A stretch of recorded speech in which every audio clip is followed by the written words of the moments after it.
ही पहिली करड आहे, ही दुसरी करड, ही तिसरी करड, ही चौथी करड. ही झाडं 14 वर्षाची झाली ती आतापर्यंत.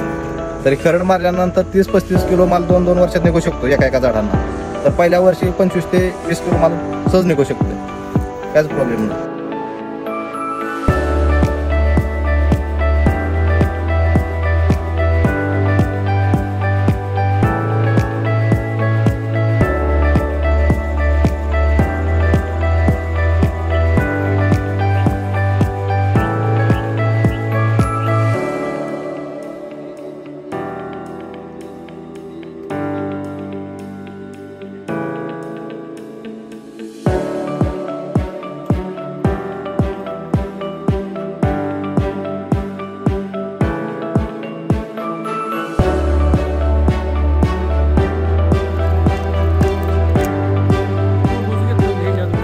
Namaskar, myself I Srinivas, studying at College of Agriculture Baramati. Right now we are at Rave Program Village at Pitewadi. Now I am like to introduce a successful farmer in Pitewadi. नमस्कार, माझे नाव नवनाथ रघुनाथ मदने, राहणार पिटेवाडी, तालुका इंदापूर, जिल्हा पुणे. माझे नाव मल्हारी रघुनाथ मदने. नमस्कार sir. नमस्कार. आपली यशोगाथा तर पिठेवाडीच्या पंचकृषीत प्रसिद्ध आहे, पण ह्याच्यासोबतच आपण प्रश्न उत्तरांकडे जाऊ. चला सर. तर पहिला प्रश्न मला विचारायचा होता सर, की आपण किती वर्षापासून ह्या फळबाग क्षेत्रात आहात? आमचं कसं आहे, पूर्वी आई वडील शेतीमध्ये गहू, ऊस, मका घेत होते.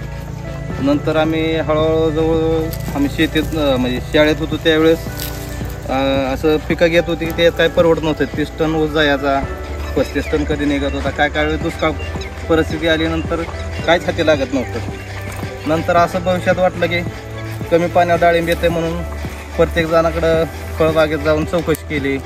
नंतर प्रत्येक जणाचं शेतात गेलो, याला किती पैसे होते ते, किती काय होते असं चौकशी केली. त्यानंतर आम्ही 1.5 एकर क्षेत्र निवडलं. डाळिंबीसाठी 2013मध्ये आम्ही 1.5 एकर क्षेत्र केलं. 1.5 एकरानंतर हळूहळू आम्हाला ते बऱ्यापैकी झालं.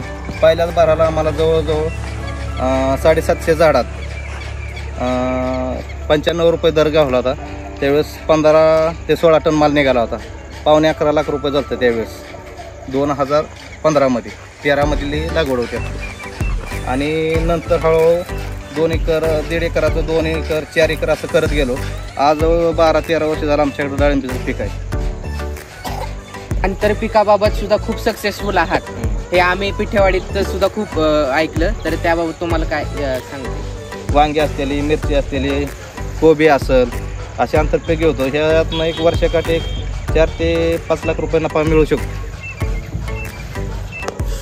सर, माझा पुढचा प्रश्न होता की आपण डाळिंबामध्ये पारंपरिक पद्धती ज्या आल्यात तर त्या काय वापरता आपण? सेंद्रियमध्ये स्लरी करतो, गूळ, बेसन, म्हणजे देशी गायींची मुतारी धरून असं स्लरी करून बनवतो. आणि त्यानंतर रासायनिक काय असेल आपलं ते 052 34 13 40 13, परत 0054 असं टेप बाय टेप धरल्यापासून जोपर्यंत तोडण्याला येत नाही तोपर्यंत टेप बाय टेप आपलं चालू असतं. सर, आता किती एकरवर तुमचं फळबाग आहे? आता 2013पासून आम्ही 1.5 एकर केलं ते वाढवतो क्षेत्र गेलतो. आतापर्यंत 10 एकर क्षेत्र झालं आहे आता 2024मध्ये. या वर्षी आपला 25 ते 26 टन माल निघाला आहे. 1400 झाडं होती, 13 वर्षाची झाडं आहेत ते आपल्याकडं. आता नवीन लागवड 4 एकर केले. तर 4 एकरात त्या झाडांमधलं अंतर 12 बाय 9 आहे. तर आपल्याकडं 3 व्हरायटी आहेत. हे गुटी कलम आहे, स्वतःच्या बागेवर तयार केलेली गुटी. दुसरी व्हरायटी आहे जैन बी चांगले आहे. आणि आता तिसरी व्हरायटी लावली ते आम्ही बारामती KVK टिश्यू कल्चर लावले.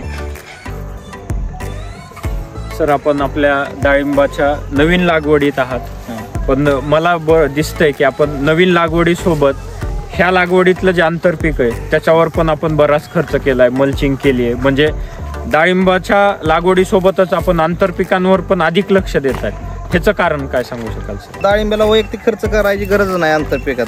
वेलवर्गीय असल्यामुळे 2.5 ते 3 लाख रुपये आपल्याला सहज मिळू शकतात. म्हणजे आंतरपिकाच्याच उत्पन्नाचा आपण पुढे डाळिंबीला पण उपयोग करतो. बरोबर आहे. आणि डाळिंब लागवडीचा खर्च आपण आंतरपिकात करतोय. असं वैयक्तिक खर्च करायची काही गरज नाही असं माझं म्हणणं आहे. तर डाळिंबावर आपल्याला माहिती आहे की जास्त करून तेलाचा जास्त प्रादुर्भाव दिसतो, तर तुम्ही तेला कंट्रोलमध्ये आणण्यासाठी काय करता? आता कसं ही बाग आहे म्हणजे आमची 2013 आहे. विषय असा झाला आहे की तेलकट 2015 हे भरपूर तेलकट आलं, म्हणजे काडे फळावनं काडे शिरलं होतं. नंतर आपण ह्याला रेकट घेतलं. रेकट घेतल्यानंतर ह्याला एक 4 ते 5 महिन्यात आपल्याला काडी धरता आली पाहिजे. काडी धरता आली म्हणजे नंतर आम्ही जवळजवळ 5 ते 6 महिन्यात आम्ही ही बाग धरली तर ह्या झाडावर साधारण 20 ते 25 किलो पहिल्यांदा माल निघाला. पण 2 वर्षानंतर अजून तेलकट आलं. पहिल्या वर्षी काही तेलकट पूर्णपणे नष्ट झाल्यामुळं 2 वर्षी तेलकटच आलं नाही. परत 2 वर्षानंतर तेलकट आल्यानंतर परत अजून एकदा रेकट घेतलं. ते परत नंतर 3 फुटावणे घेतलं. परत 2 वर्ष तेलकट नव्हतं. परत नंतर 2 वर्षानं आल्यामुळे तिसरी रेकट घेतलं. परत 3 बार काढलं. परत 4थ्या बाराला आलतं. आता ही 4थी आमची खरड आहे मारलेली.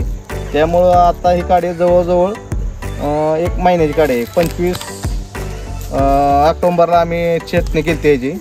तर आज 25 नोव्हेंबरच्या आसपास एवढी काडी झाली आहे. खरड मारल्यामुळं मर रोग कमी आहे. डाळिंबात तुम्ही बघताय खरडची पद्धत आहे, ते जास्त करून लोक वापरत नाही. तुम्ही का निवडली आणि तुम्ही म्हणजे तुम्हाला कुठनं कळलं त्याबद्दल? पहिल्या वर्षी म्हणजे आम्ही एक कन्सल्टंट म्हणून आमच्या बागेवर थोडक्यात एक मास्तर आम्ही म्हणून ठेवलं होतं. आम्ही त्यांच्यावर सुद्धा विश्वास ठेवला नव्हता. एवढी मोठी झाडं करायची, नंतर कट केल्यानंतर बारकेच होतेली आणि आम्ही नंतर आम्ही त्यांच्या विश्वास ठेवल्यामुळं आम्ही त्यांनी जसं पद्धत आम्हाला सांगितलं तसे आम्ही करून गेलो. म्हणजे त्यांच्या माहितीनं मग येता जाता आम्हाला लोक हसत होती, याला ह्याला पैसा जास्त झाल्यामुळे ह्यांनी खरड मारली, हे आता बाग काढून टाकते, ते ठेवत नाही ते. पण असं झालं की आम्ही 30 ते 4 खरड मारल्यामुळं आम्हाला सक्सेस झालं. आणि लोकांना काय असं वाटतं की याला काय खरं नाही ह्याच्यात, पण बघण्याचा दृष्टिकोन वाईट होतो. पण ती केल्यानंतर आपण सक्सेस केल्यानंतर ती व्यवस्थित वाटते असं प्रत्येक शेतकऱ्यांना वाटते. तर इथं 1-2 शेतकऱ्यांनी आमचं बघून खरड मारली, काहीच प्रॉब्लेम नाही. सर, आपण ज्या कन्सल्टंटचा उल्लेख केला ते कोण आहे? आपल्याला कसं आहे 2014 पासून म्हणजे 2013-14 पासून आपल्याला मार्गदर्शन होतं. आपल्याकडं एक चतुर्भुज गायकवाड म्हणजे नाना, त्यांचं मार्गदर्शन आपल्याला लाख मोलाचं लाभलं.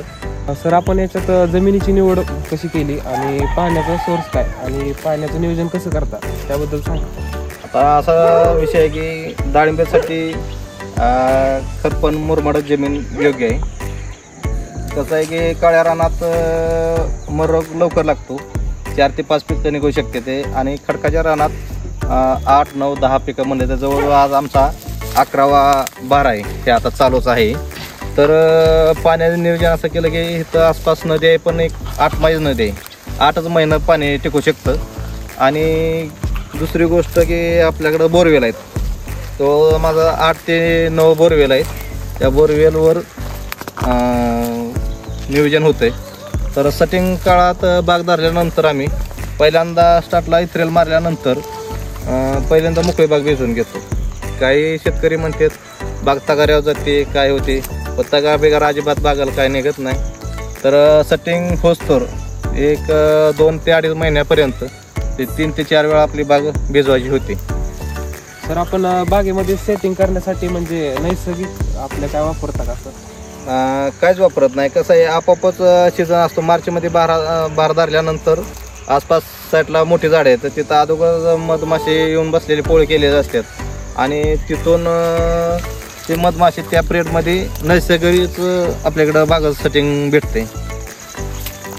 सर, तुम्ही डाळिंबाची एवढी क्वालिटीचं पीक काढता, मग याचे एक्सपोर्ट वर तुमचं काय मत आहे? आतापर्यंत आम्ही लोकल मार्केटच केलं.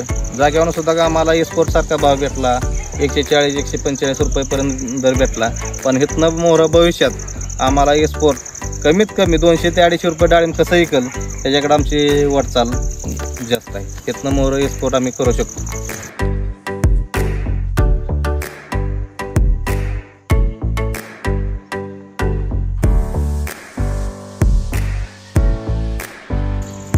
Now we will go to farmer house. Sir, मागील वर्षाचा बाजारभाव आणि उत्पन्न याबद्दल सांगू शकतो? गेल्या वेळेस आपल्याला 132 रुपये दर भेटला होता आणि आपला गेल्या वर्षी 800 झाडं होती, त्यावेळेस 17 ते 18 टन माल निघाला होता. तर ह्या वर्षी आपला त्याच बागेत 1400 झाडातच यावर्षी बी 132-33 रुपयाने माल भेटला होता. पण गेल्या वर्षी 100 ग्रॅमपासून दिलता, त्यावेळेस 50 ग्रॅमपासून देतात. बाजारभाव तेच भेटला दराच्या बाबतीत, पण उत्पन्न जादा निघलं. 25 टनापर्यंत ह्या वर्षी आपल्याला उत्पन्न भेटलं. म्हणजे सरास ह्या वर्षीचं आपल्याला तुलनेत 30 ते 35 लाख रुपयाच्या आसपास उत्पन्न भेटलं ह्या वर्षी 2024. सर तुम्ही आता इतकं म्हणजे चांगलं उत्पादन काढता डाळिंबातून, तर यातून तुम्ही शेतकऱ्यांना काय प्रोत्साहन देऊ शकता? समजा एखाद्या शेतकऱ्याला 4 एकर डाळिंब म्हणजे क्षेत्र आहे, त्यांनी 1-2 एकर डाळिंब करावं. डाळिंबच नाही, कुठली बी पिकं घ्यावं. ती फळपिकं, पेरू असेल, आंबा असेल, चिक्कू असेल, असे अनेक पिकं त्यांनी घ्यावं ती, आणि त्यातनं लाभ जास्त भेटतो असं माझं म्हणणं आहे.